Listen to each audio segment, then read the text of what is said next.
When greed is the motivation for our lives, we are cut off from God and we sin both against God and against other people. By our greed, we are taking for ourselves more than we need, excess, and thus depriving what helps others may receive. This is why in the Heidelberg Catechism, in our Book of Confessions, a warning against greed is found in the discussion of what is forbidden in the 8th commandment, which is, "You shall not steal." God forbids, says the Catechism, all greed and misuse and waste of His gifts. Greed is a form of stealing because we are claiming for ourselves that which rightly could be given to others. For Calvin, greediness is contrary to moderation. Moderation is receiving and using God's good gifts for our delight and to meet our needs.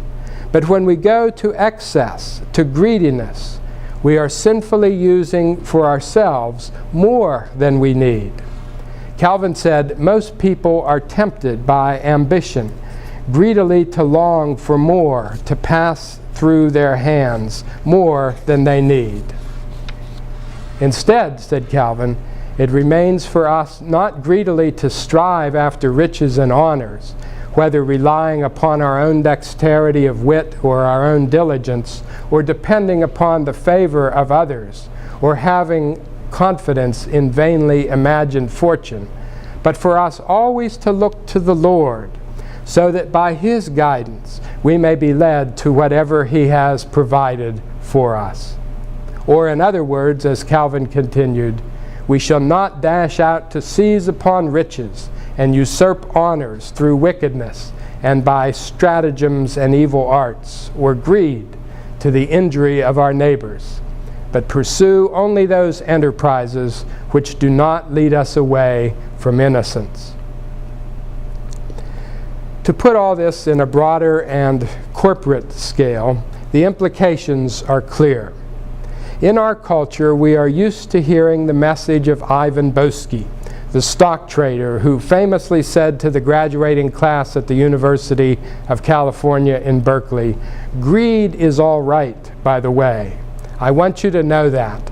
I think greed is healthy. You can be greedy and still feel good about yourself." This speech inspired the 1987 film Wall Street, which features the famous line, "Greed, for lack of a better word, is good." Who among us is willing to turn off our spigot in the desire to gain more and more and more? So also, of course, on a national level, with the engines of economics and wealth and power.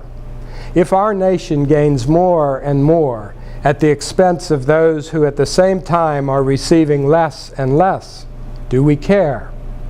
Calvin was unsparing in his condemnation of greed, saying that too many greedy are like horse leeches that suck the blood of others. The problem is the human heart, and in our Reformed tradition, we cannot agree with Boesky that greed is healthy. You can be greedy and still feel good about yourself.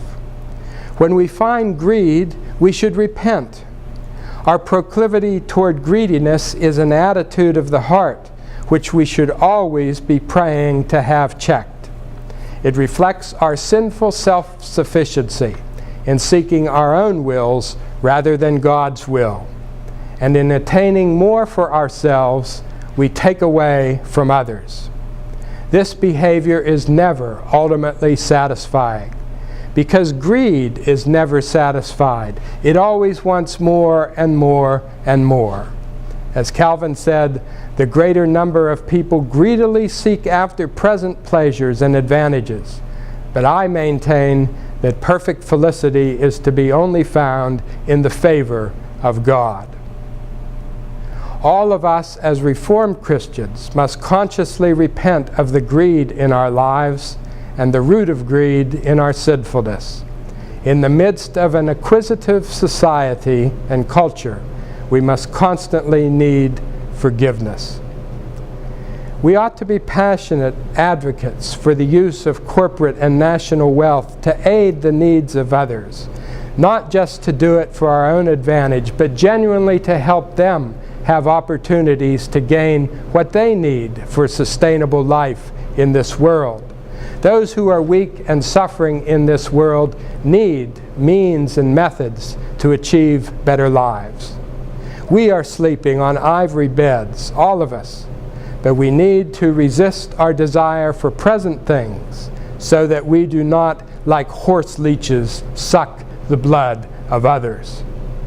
First and foremost, both personally and corporately, as Christians and as a nation, should be our deepest desires to care for others in need across the globe.